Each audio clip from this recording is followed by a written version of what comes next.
Nenad Lalović, predsjednik Svjetskog hrvačkog saveza, Svjetske hrvačke federacije. Dobrodošli u emisiju Sport i glazba Hrvatskog radija. Dobar dan dragim slušalcima, pogotovo onima zainteresovani za hrvački sport. Eto, ako smijem sada otkriti, čuo sam da povremeno slušate i našu emisiju. Da, često kada, pošto dosta vremena provodim u Rovinju gdje imam stan, onda slušam i vašu emisiju i mnoge druge emisije. Kako ocjenjujete trenutak hrvanja ovoga časa u svijetu u nekakvom svjetskom odnosu sportova? Pa, vrlo je prepoznatljiv taj rast gledanosti hrvanja na opštem nivou. Na prošloj olimpijadi hrvanje je bilo sport među 10 najgledanijih s olimpijskih igara u Tokiju. Te brojke koje danas puno znače, pogotovo za marketinške potrebe, su zaista najbrži rastući sport je hrvanje od 2012. godine olimpijade u Londonu. Neki su znali spomenuti da su borilački sportovi oni za internet ili za televiziju. Jeste li vi sad zapravo dali odgovor? Pa da,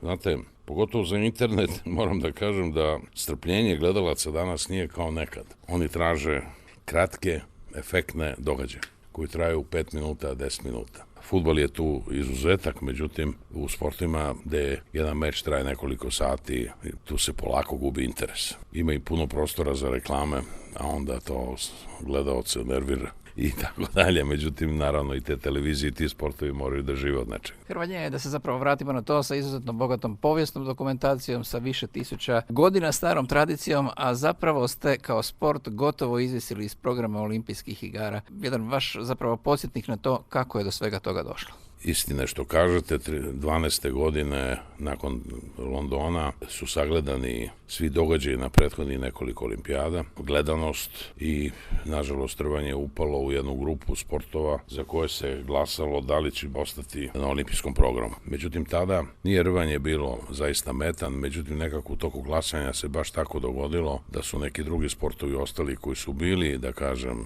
već određeni da nestanu sa programa, su ostali, a rvanje je izletalo. Sad, nije to bez razloga.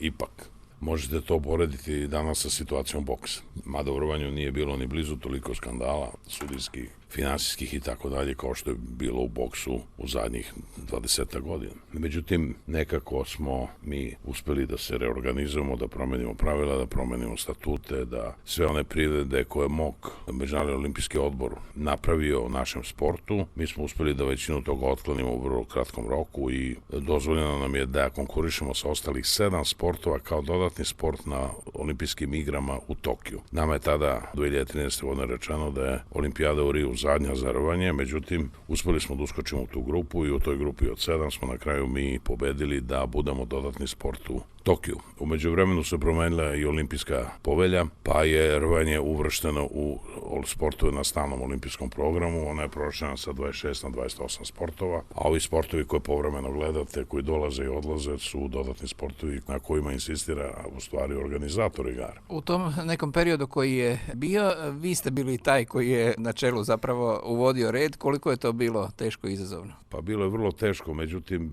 moram da kažem da je asistencija svih nacionalnih federacija bila ogromna i postojalo je jedno, da kažem, solidarnost među svima da se u tome uspe i niko nije štedeo sebe da postignemo ono što smo naumili tada, da se vratimo, da ostanemo na olimpijskom programu. I zaista sam zahvalan svim savezima, bez jednog izuzetka. Iz Japana je stiglo 1 milion potpisa fizičkih za podršku da se zadrži rvanje. To je bilo bitno zašto sljedeća olimpijada za koju se rvanje borilo bilo upravo u Japanu. Zatim imali ste deklaraciju Bundestaga povodom izbacivanja rvanja sa olimpijskog programa. Imali smo Amerikance, Ruse, sve velike rvačke nacije koje su tu stale uz nas i naravno sve ove male kao što je naša i vaša.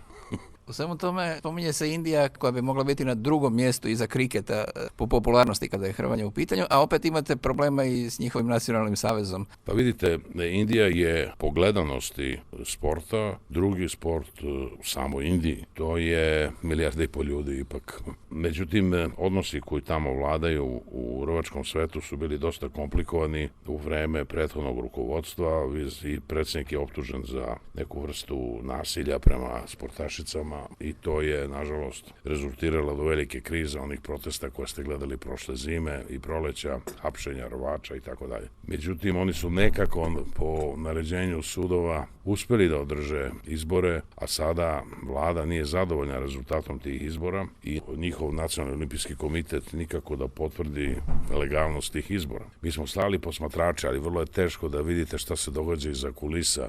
Federacija jeste suspendovana, ali sportisti nisu. Mada to ipak ima određeni impakt na njihovo treniranje, organizaciju, priprema i tako dalje, pa i dolaske na takmičenja. Nama zaista nije cilj da nekog držimo suspendovanog, a s druge strane moramo da poštujemo neka pravila, to je da bude makar saglasnost njihovog nacionalnog olimpijskog komiteta da su ti izbori bili pošteni. Po našim informacijama one su oprečne, jer su tamo formirane 2-3 grupe. Vidite, nesloga u sportu je najveći problem sportistima. Da ne govorim šta to znači u politici. Ali imate onih s kojima izvrsno surađujete, među njima i Hrvatski savez. Apsolutno.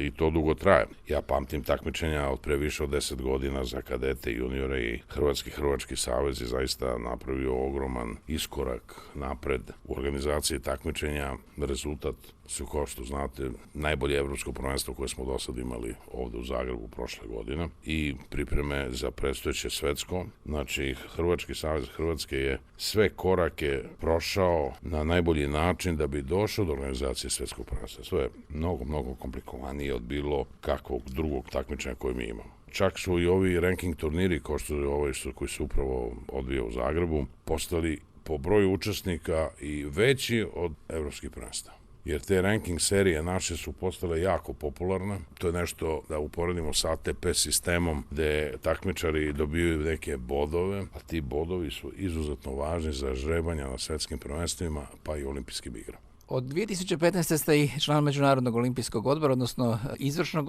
odbora, a praktički ste u neko prethodno vrijeme i reizabrani. Kakav je status olimpizma ovoga časa prema vašem mišljenju?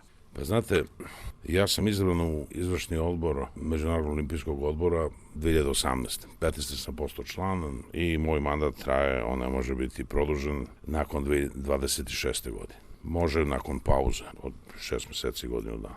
Ali situacija u Međunarodnom olimpijskom odboru naravno je veoma, da kažem, uslovljena opštim međunarodnim odnosima, koji su danas, ja bih rekao, na najnižoj razini od možda Drugog svjetskog rata. Imamo veliki broj konflikata, polarizacije, imamo formiranje novih, da kažem, blokova i imamo u svemu tome i sport kao promotivno sredstvo. Tu je jako teško naći pravu meru i biti pravedan. Međutim, ono što Međunarodnom olimpijskom odboru i nama u izvršnom komitetu ostaje je naša olimpijska povelja. Ako se nje pridržavamo, teško možemo da pogrešimo. To upravo i radimo. Ideja je da nikad sportista ne bude kažnjen za postupke njihovih vlada, osim ako i sam ne podržava ratna dejstva ili takve stvari i učestvuje u njima.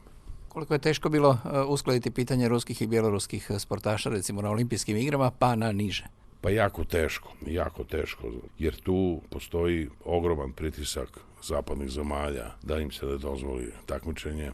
To je bilo u početku, međutim onda su svi razumeli da to ipak nije moguće, da to nije ni fair i nekako smo došli do tog rešenja da oni mogu da učestvuju pod posebnim uslovima. Oni su već učestvovali na zimskoj olimpijadi u Pjongčangu 18. godine pod istim tim uslovima kada smo imali probleme. Mnogi misle dopinga, a u stvari ne. Oni su tada bili kažnjeni zbog prikrivanja podataka koji su bili obećani Svetskoj antidoping agenciji. Odnosno neko je tamo, da kažem, falsifikovao neke podatke i to je bio razlog. To je prošlo, onda se dogodilo, šta se dogodilo 22. krajem februara meseca, to je kršenje olimpijskog primirja. Međunarodni olimpijski odbor ne može nikog da kazni osim za to. Mi nismo svetska policija, mi nismo Ujedinjene nacije. I Rusija danas i Belorusija su kažnjeni zbog kršenja olimpijskog primirja i ništa više. Kao države, ali ne sportisti. Osim sportista koji otvoreno podržavaju ratna dejstva. Samim tim i krše olimpijsko primirje koje, moram da podsjetim, potpisano u decembru 21. bez jednog glasa protiv. Sada je ponovo potpisano u decembru olimpijsko primirje za olimpijadu u Parizu. Za ovaj put ga nije potpisala Rusija i Sirija. Jeste li vi, ako smijem tako reći, čovjek za vruće sportske igre u smislu da ste se bavili istražnim radnjama u boksu? Pa, Vidite, nekako, mene tamo smatraju za nekog specijalistu za crisis management. Međutim, nažalost, niko nema tu želju da se bavi kriznim situacijama. Jednostavno, kada se dogode, vi morate da ste tu. A moje iskustvo je malo veće zbog svih nesreća koje se dogodilo na našim prostorima. I zbog toga, valjda me stalno guraju te komplikovane poslove. Ja više nisam vođa te grupe koja je istraživala boks, zato što je onog časa kada su date preporuke sesiji Međunarodnog olimpijskog odbora da odlučuje, tada je naša funkcija prestala. Sve dalje je stvar samoga boksa, kakav ima pristup, a vi sami znate da nema baš pozitivan pristup, te samim tim su kvalifikacije organizovane opet da bi ti sportisti koji dolaze nažalost iz najugroženijih društvenih krugova nekako imali taj socijalni lift i imali ideju o olimpijadi. Znači, kvalifikacije organizuje Međunarodni olimpijski odbor kao i turnir na olimpijadi. Ali koliko će to trajati, ne verujem da će nakon ovih igara se time više iko baviti, jer jednostavno ne postoje resursi za sve to. Međunarodnom olimpijskom odboru, i to nije funkcija Međunarodnog olimpijskog odbora. Ako boks se našao u takvoj situaciji, nije to rezultat vođenja boksa u zadnjih par godina. To je mnogo dublji problem, dugotrajniji, koji se vuče već 30 godina. Vi se ne možete setiti nijedne olimpijade bez velikog bokserskog skandala u suđenju ili već čemu. Kada uzmemo u obzir olimpijske igre, uvijek su bile napetosti, Peking sa zagađenjem, London s potencijalnim opasnostima od terorizma, Rio de Janeiro zbog Zika virusa, pa odgoda zbog koronavirusa u Tokiju. Sad je šutnja, a zapravo, kako ste i rekli, možda nikad teža situacija u zadnjim desetljećima u cijelom svijetu. Pa da, vidite, Francuzima zaista nije lako da ove igre održe tako da se svi vrate kuće bezbedno. Oni zaista su ogromna sredstva uložili u to, ljudski potencijal. Koliko ja znam, 45.000 ljudi će raditi na bezbednosti, od toga polovina armija, polovina policijske snage. Delovi grada će biti totalno blokirani, kao što ste i rekli. Politička situacija nas navodi na mnogo veći oprez nego što bi inače bio potreban u normalnim situacijama. Izraelsko-palestinski rat je tu najveći generator. Znate, Francuska ima prilično velik procenat stanovništva muslimanske veroispovesti, a i među njima, kao i među svima, postoje ekstremisti i to sve mora da se prati budnim okom i ja zaista razumem njihov tako, da kažem, ozbiljan pristup organizaciji tog događaja. Htio bih da kažem da problemi mogu biti izazvani sa raznih strana, mogu biti pa čak i podmetnuti, tako da moramo biti vrlo oprezni i naravno pratili smo u bliskoj prošlosti sve te, da kažem, nemile događaje. Recimo, nije neozbiljna stvar događaje u Nigeru, gde je Francuska bila jako upletena. Mali, da ne govorimo o Palestini, Izraelu, vidite, svako ima neki politički ili teroristički moment koji bi teo da iskoristi, da udari tamo što će da najviše odjekne. A to su uvek bile olimpijske igre. Olimpijske igre su najveći događaj na planeti. Nažalost, taka je situacija. Ja tu ne okrivljujem, moram da kažem ponovo, ni jedan narod, ni jednu veroispovest. Jednostavno, ekstremizam postoji svuda.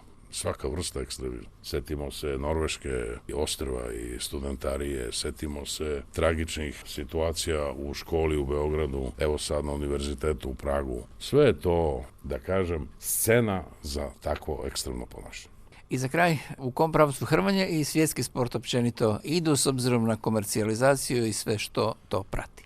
Pa vidite, svjetski sport se dobro drži, mogu bih reći, generalno.